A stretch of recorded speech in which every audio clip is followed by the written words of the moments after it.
Hi everyone, welcome back to our channel. अपने पिछले video में हमने भारतीय राज व्यवस्था एवं शासन और संविधान से जुड़ी वीडियो सीरीज़ में शासन प्रणाली के इम्पोर्टेंट क्वेश्चंस को ख़त्म किया था। आज के वीडियो में हम राष्ट्रीय प्रतीक, जो कि बहुत ही इजी टॉपिक है, इससे जुड़े कुछ इम्पोर्टेंट क्वेश्चंस को देखेंगे। तो चलिए शुरू करते हैं और सबसे पहला क्वेश्चन देखते हैं। किस वर्ष में जन गण मन को भारत के राष्ट्रगान के रूप में अपनाया गया था? इसके ऑप्शंस हैं 1948, 1949, 1950 या 1951। तो इसका आंसर है 1950 में। संविधान सभा ने 24 जनवरी 1950 को जन गण मन को राष्ट्रगान के रूप में अपनाया था। अगला क्वेश्चन है, संपूर्ण राष्ट्रगान का वादन यानी गायन काल कितना है? 50 सेकेंड, 45 सेकेंड, 52 सेकेंड या 55 सेकेंड? तो दोस्तों इसका आंसर है 52 सेकेंड। राष्ट्रगान को गाने का समय लगभग 52 सेकेंड है। आगे बढ़ते हुए अगला क्वेश्चन है, भारत शासन द्वारा राजकीय चिन्ह यानी स्टेट एम्बलम कब से अंगीकृत किया गया था? इसके ऑप्शंस हैं 15 अगस्त 1948, 2 अक्टूबर 1947, 26 जनवरी 1948 या 26 जनवरी 1950। तो दोस्तों इसका आंसर है 26 जनवरी 1950। भारत शासन द्वारा राजकीय चिन्ह को 26 जनवरी 1950 को अंगीकृत किया गया था। यह सारनाथ, वाराणसी स्थित अशोक के सिंह स्तंभ के शीर्ष की अनुकृति है। आगे बढ़ते हुए अगला क्वेश्चन है, भारत की संविधान सभा ने राष्ट्रीय ध्वज को सर्वप्रथम कब स्वीकार किया था? इसके ऑप्शंस हैं 22 जुलाई 1947, 23 जुलाई 1947, 25 जुलाई 1947 या 15 अगस्त 1947। तो दोस्तों इसका आंसर है 22 जुलाई 1947। भारत की संविधान सभा ने अपने चौथे अधिवेशन 14 जुलाई 1947 से 31 जुलाई 1947 तक में 22 जुलाई 1947 को भारत का राष्ट्रीय ध्वज स्वीकार किया था। राष्ट्रीय ध्वज के बीच के चक्र में 24 तीलियां हैं तथा राष्ट्रीय ध्वज की चौड़ाई और लंबाई का अनुपात 2:3 का है। यानी इस क्वेश्चन का आंसर है 22 जुलाई 1947। यानी भारत की संविधान सभा ने राष्ट्रीय ध्वज को सर्वप्रथम 22 जुलाई 1947 को स्वीकार किया था। आगे बढ़ते हुए अगला क्वेश्चन है, इनमें से कौन सा कथन सही है? पहला है, भारत की संविधान सभा ने राष्ट्रीय ध्वज का प्रारूप 22 जुलाई 1947 को अपनाया था। दूसरा है, राष्ट्रीय ध्वज के बीच के चक्र में 21 तीलियां हैं।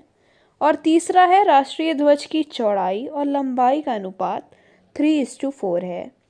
तो दोस्तों जैसा कि अभी हमने अपने पिछले क्वेश्चन में इसको डिस्कस किया था, इस क्वेश्चन का सही आंसर है, भारत की संविधान सभा ने राष्ट्रीय ध्वज का प्रारूप 22 जुलाई 1947 को अपनाया था। और दूसरे स्टेटमेंट में ये गलती है कि राष्ट्रीय ध्वज के 20 के चक्र में 21 नहीं 24 तीलियां हैं। और तीसरे स्टेटमेंट में राष्ट्रीय ध्वज की चौड़ाई और लंबाई का अनुपात 3:4 नहीं बल्कि 2:3 है। यानी इसका सही आंसर है स्टेटमेंट 1। आगे बढ़ते हुए अगला क्वेश्चन है, भारत का राष्ट्रीय पशु क्या है? इसके ऑप्शंस हैं हिरण, हाथी, बाघ या शेर। तो दोस्तों इसका आंसर है बाघ।